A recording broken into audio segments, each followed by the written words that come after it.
Hello students. इस video में हम बात करेंगे मोल कॉन्सेप्ट के बारे में।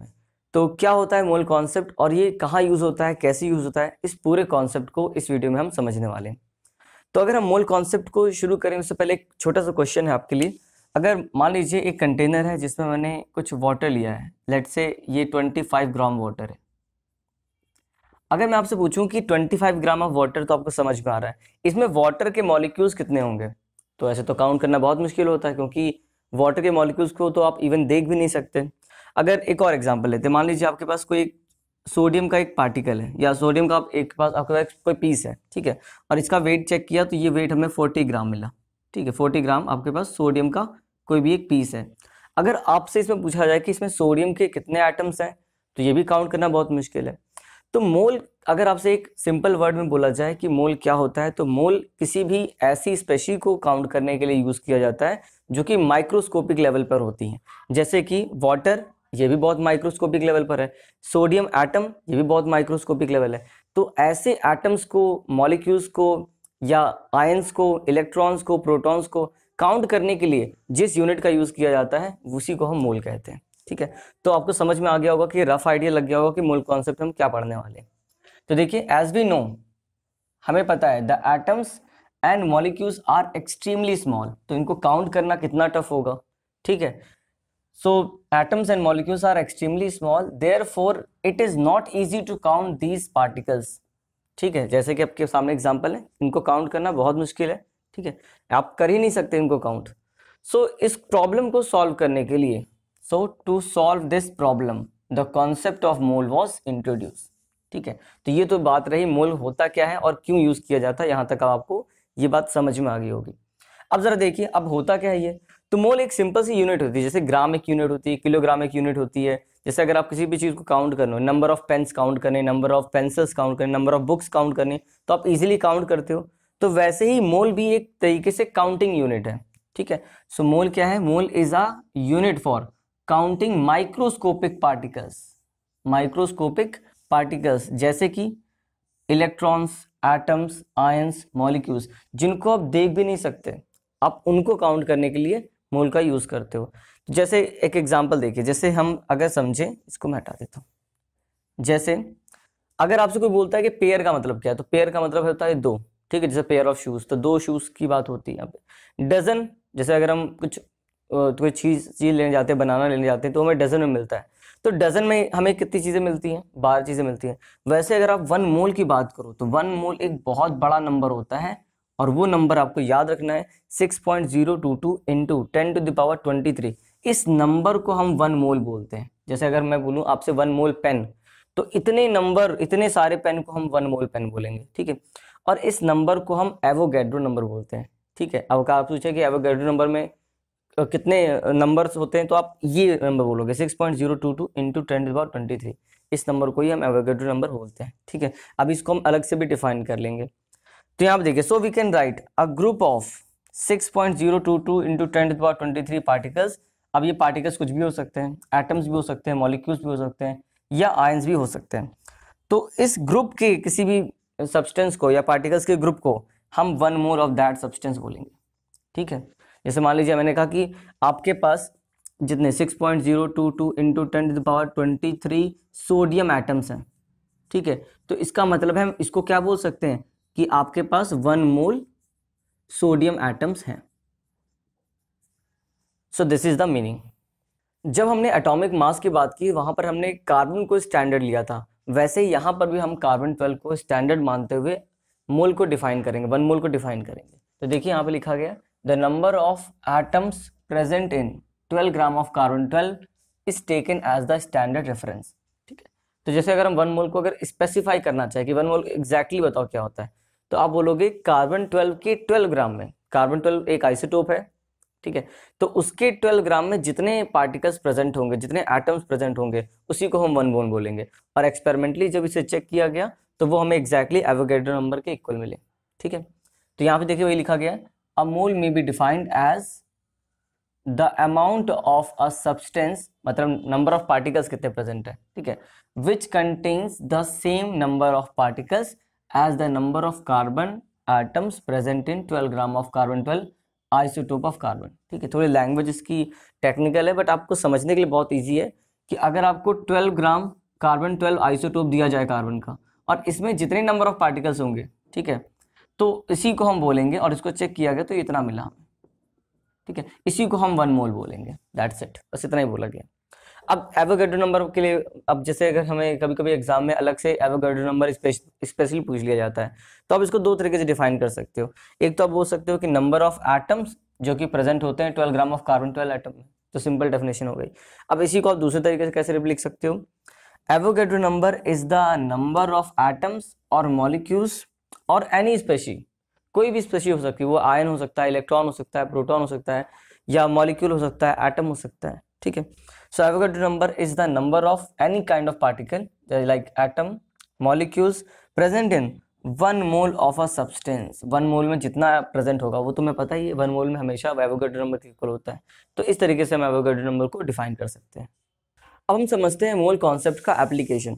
तो सबसे पहले हमें ये समझना होगा कि मोलर मास क्या होता है। तो आपको नाम में ही समझ में आ रहा होगा, मोलर मास मतलब एक मोल का मास। ठीक है, तो मोलर मास होता क्या है, ये भी एक मास होता है। जैसे हम अभी मॉलिक्यूलर मास कैलकुलेट कर रहे थे, एटॉमिक मास कैलकुलेट कर रहे थे, ग्राम एटॉमिक मास या ग्राम मॉलिक्यूलर मास कैलकुलेट कर रहे थे, वैसे ही मोलर मास भी क्या होता है, एक मोल ऑफ सब्सटेंस का जो मास होगा उसी को हम क्या बोलेंगे, मोलर मास बोलेंगे। जैसे अगर मैं आपसे बोलूं वाटर का मोलर मास बताऊं, ठीक है, वाटर का एक मोल का मास क्या होगा। अब वाटर के एक मोल का मतलब क्या है, एक मोल का मतलब होता है 6.022 इंटू 10⁻23 पार्टिकल्स।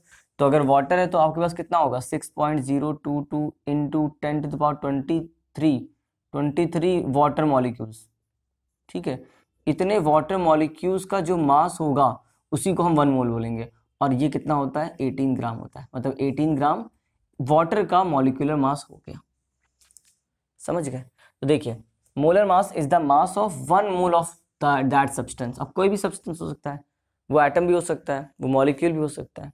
ठीक है, और इसको दूसरी तरीके डिफाइन कैसे किया गया, the mass of 1 mole of any substance. वही बात, सेम ही बात रिपीट कर रहा है अलग तरीके से, कि एक मोल का जो मास होगा उसी को हम क्या बोलेंगे, मोलर मास बोलेंगे। अब ये कैसे कैलकुलेट किया जाता है वो मैं अभी आपको बताता हूँ। ठीक है, उसका फॉर्मूला मैंने यहाँ पे ऑलरेडी नोट कर दिया है, आप देख सकते हो। जैसे मोलर मास ऑफ वाटर तो कितना होता है, 18 ग्राम होता है। जैसे मोलर मास ऑफ Cl2 वो कितना होता है, 71 ग्राम होता है। अगर आप यहाँ पर थोड़ा सा ध्यान दो, लास्ट वीडियो आपको याद होगा, हमने मॉलिक्यूलर मास निकालना सीखा था, और मॉलिक्यूलर मास और एटॉमिक मास दोनों निकालना सीखा था। और उसके बाद हमने उसके तुरंत बाद ग्राम एटॉमिक मास और ग्राम मॉलिक्यूलर मास बताया, और आपको ये बताया था कि मॉलिक्यूलर मास को या एटॉमिक मास को बस हमें जो यूनिट होती है अगर हम ग्राम में ले लें तो उसी को हम ग्राम एटॉमिक मास बोलने लगते हैं या ग्राम मॉलिक्यूलर मास बोलने लगते हैं। तो जैसे देखिए यहाँ पर अगर मैं आपसे वाटर का मॉलिक्यूलर मास पूछूंगा तो आप क्या बोलोगे, इसका मॉलिक्यूलर मास होता है 18U, क्योंकि ऑक्सीजन का 16 और हाइड्रोजन का 1, तो वो यहाँ पे हाइड्रोजन 2 है तो 2 और यहाँ पे 16 कितना हो जाएगा, 18 हो जाएगा, 18U हो जाएगा। ये तो इसका मॉलिक्यूलर मास है। अगर हम मॉलिक्यूलर मास का ग्राम मॉलिक्यूलर मास ले लें तो कितना हो जाएगा, 18 ग्राम। तो असलियत में किसी का ग्राम मॉलिक्यूलर मास या ग्राम एटॉमिक मास ही उसका मोलर मास होता है। ठीक है, तो जैसे इस केस में 18U होता है इसका, तो 18 ग्राम इसका मोलर मास हो गया। जैसे Cl2 का, अब Cl2 का अगर हम इसका मॉलिक्यूलर मास निकाले, सिंपल मॉलिक्यूलर मास, तो वो आ जाएगा 71U, 71 यूनिट। ठीक है, यूनिफाइड मास। लेकिन क्योंकि हमें इसका मोलर मास बताना है तो हमें बस क्या करना है, इसका ग्राम मॉलिक्यूलर मास ले लेना है, और जो किसके इक्वल है, 71 ग्राम के इक्वल है। ठीक है, तो यहाँ पे देखिए वही फॉर्मूला यहाँ पे लिखा हुआ है कि मोलर मास अगर आपको किसी भी एटम का या मॉलिक्यूल का निकालना हो, अब एटम का होगा तो ग्राम एटॉमिक मास निकालेंगे, मॉलिक्यूल होगा तो ग्राम मॉलिक्यूलर मास निकालेंगे, तो दोनों को एक साथ ही कंबाइन करके लिख दिया है। तो मोलर मास अगर आपको किसी भी एटम का या मॉलिक्यूल का निकालना है तो आप क्या करोगे, उस सब्सटेंस का ग्राम एटॉमिक या ग्राम मॉलिक्यूलर मास निकालोगे ऑफ दैट सब्सटेंस। ठीक है, और अगर एक बार हमें ये पता चल गया कि इसका मोलर मास कितना है, तो हमें मोलर मास का मतलब ये होता है कि 1 मोल का मास, तो हमें तुरंत ये बात पता चल जाएगी उसमें कितने नंबर ऑफ पार्टिकल्स हैं, मतलब 6.022 इंटू 10⁻23 एटम्स या मॉलिक्यूल्स। अगर एटम होगा तो एटम की बात करेंगे, मॉलिक्यूल होगा तो मॉलिक्यूल की बात करेंगे। जैसे कि एग्जाम्पल देखिए, आपको बोला गया कि मोलर मास ऑफ सोडियम, तो मोलर मास ऑफ सोडियम आपको नहीं पता कि मोलर मास कितना होता है, आपको उसका मॉलिक्यूलर मास तो याद है, सॉरी एटॉमिक मास तो याद है, तो सोडियम के केस में याद होगा आपको 23U, ये आपके टेबल मैंने लिखवाया भी था, तो 23U होता है। ठीक है, अब हमें 23U के प्लेस पे क्या करना है, ग्राम कर देना है, मतलब ये इसका क्या हो गया, मोलर मास हो गया। अब ये इसका मोलर मास हो गया, मोलर मास का मतलब होता है 1 मोल का मास। तो अगर ये 1 मोल के इक्वल है, ये क्या है, ये सोडियम के 1 मोल के इक्वल, मतलब 1 मोल सोडियम है इसमें, लिख सकते हो आप। इसका मतलब है कि यहाँ पर आपके पास 1 मोल सोडियम पार्टिकल है। और 1 मोल का मतलब क्या होता है, 1 मोल का मतलब होता है इतने नंबर ऑफ पार्टिकल्स, मतलब एवोगैड्रो नंबर ऑफ पार्टिकल्स। तो 23 ग्राम सोडियम में कितने पार्टिकल्स होंगे, इतने नंबर ऑफ पार्टिकल्स होंगे। तो अब आप समझ गए होंगे कि हम मोल कॉन्सेप्ट को कैसे अप्लाई करते हैं। सिमिलरली एक और एग्जांपल देख लीजिए। अगर आपको बोला जाए molar mass of carbon dioxide, तो कार्बन डाइऑक्साइड आप डायरेक्ट नहीं करनी बता पा रहे हो, तो आप इसका पहले मॉलिक्यूलर मास निकाल लो। कार्बन का कितना होता है 12 और ऑक्सीजन का होता है 16, तो 16 मल्टीप्लाई बाय 2, क्योंकि यहाँ पे 2 ऑक्सीजन है, ये हो जाएगा आपके पास 44, ठीक है। और 44 यू, क्योंकि यूनिफाइड मास में निकाल रहे हैं मॉलिक्यूलर मास। अब इसी को क्या करना है, हमें ग्राम में ले लेना है, मतलब हमने इसको ग्राम में ले लिया। अब ये हो गया इसका मोलर मास, ठीक है। अब यहाँ पे मॉलिक्यूल है तो हमें इसको क्या बोलेंगे, ग्राम मॉलिक्यूलर मास, और ग्राम मॉलिक्यूलर मास इसका मोलर मास हो गया, देखिए लिखा हुआ है, ठीक है। क्लियर हो रही बात। अब इतने ग्राम में, अब ये क्या हो गया, ये तो उसका मोलर मास आ गया, मतलब ये 1 मोल CO2 आ गया, ठीक है। CO2 मॉलिक्यूल होता है, इसलिए मैं यहाँ पे मॉलिक्यूल वर्ड यूज कर रहा है। यहाँ पे ये एटम था, इसलिए मैंने एटम वर्ड यूज किया। तो यहाँ पे इतने, अब ये 44 ग्राम CO2 मतलब 1 मोल CO2, इसका मतलब है कि 1 मोल बोल दिया, इसका मतलब है 6.022 into 10⁻23 molecules of CO2, okay. अब यहाँ पर देखिए मोलर वॉल्यूम क्या होता है। तो जैसे हमने मोलर मास पढ़ा, यहाँ पर मोलर वॉल्यूम का मतलब होगा 1 मोल का वॉल्यूम, ठीक है। तो ऑब्जर्व ये किया गया, एक्सपेरिमेंटली ये देखा गया कि जब हम STP पर किसी भी गैस को चेक करते हैं, ये सिर्फ गैसेस के लिए यूज होता है, ठीक है। इस बात को क्लियर कर लीजिए कि मोलर वॉल्यूम का कॉन्सेप्ट हम केवल गैसेस के लिए यूज करते हैं, ठीक है। तो 1 mole of any gas at STP, अब ये STP क्या होता है, इसको हम बोलते हैं स्टैंडर्ड टेम्परेचर एंड प्रेशर। अब ये होता कितना है, ये भी आप नोट कर लीजिए। तो स्टैंडर्ड टेम्परेचर प्रेशर जो होता है वो T इक्वल टू होता है 273 केल्विन, और जो प्रेशर होता है वो 1 atm। तो इस टेम्परेचर पर और इस प्रेशर पर जब किसी गैस को एक्सपेरिमेंटली चेक किया गया, तो ये पाया गया कि उसका जो वॉल्यूम था, 1 मोल की बात हो रही है यहाँ पे, 1 मोल ऑफ एनी गैस, तो जो उसका वॉल्यूम मिल रहा था वो हमें 22.4 लीटर मिल रहा था। ये बात आपको याद होनी चाहिए, ठीक है। ये डिजिट भी याद होनी चाहिए, 22.4 लीटर। ये किसी भी 1 मोल गैस का वॉल्यूम होता है, कब, जब उसको हम STP पर चेक कर रहे हैं, ठीक है।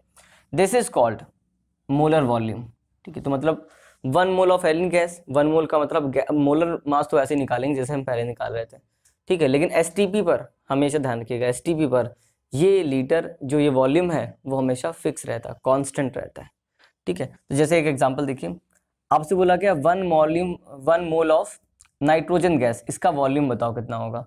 तो 1 मोल ऑफ नाइट्रोजन गैस का वॉल्यूम पूछा जाए तो आप डायरेक्ट बोलोगे, अब किस पे, एट STP पर, ठीक है। आपसे बोला जाएगा या ऐसे बोल दिया जाएगा 2 मोल नाइट्रोजन गैस का STP पर वॉल्यूम बताओ। तो अगर 1 मोल का आपको पता है कि इतना होता है, तो 2 मोल के लिए क्या करेंगे, 2 से मल्टीप्लाई कर देंगे, ठीक है। न्यूमेरिकल को तो हम लोग नेक्स्ट वीडियो में पूरा डिटेल में समझने वाले हैं। अब अगर इसको दूसरे तरीके से पूछ सकता है कि अगर आपसे बोले कि 28 ग्राम नाइट्रोजन का वॉल्यूम कितना होगा STP पर, ये भी क्या है, STP, एट STP।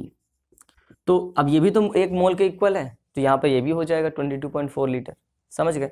इसी तरीके से अगर हम ऑक्सीजन की बात करें, अब इसका मोलर मास अलग हो जाएगा, 32 ग्राम हो जाएगा, ठीक है। तो 32 ग्राम में भी इतना वॉल्यूम होगा, या हम बोलें कि 1 मोल में कितना होगा, तो भी 22.4 लीटर होगा, ओके।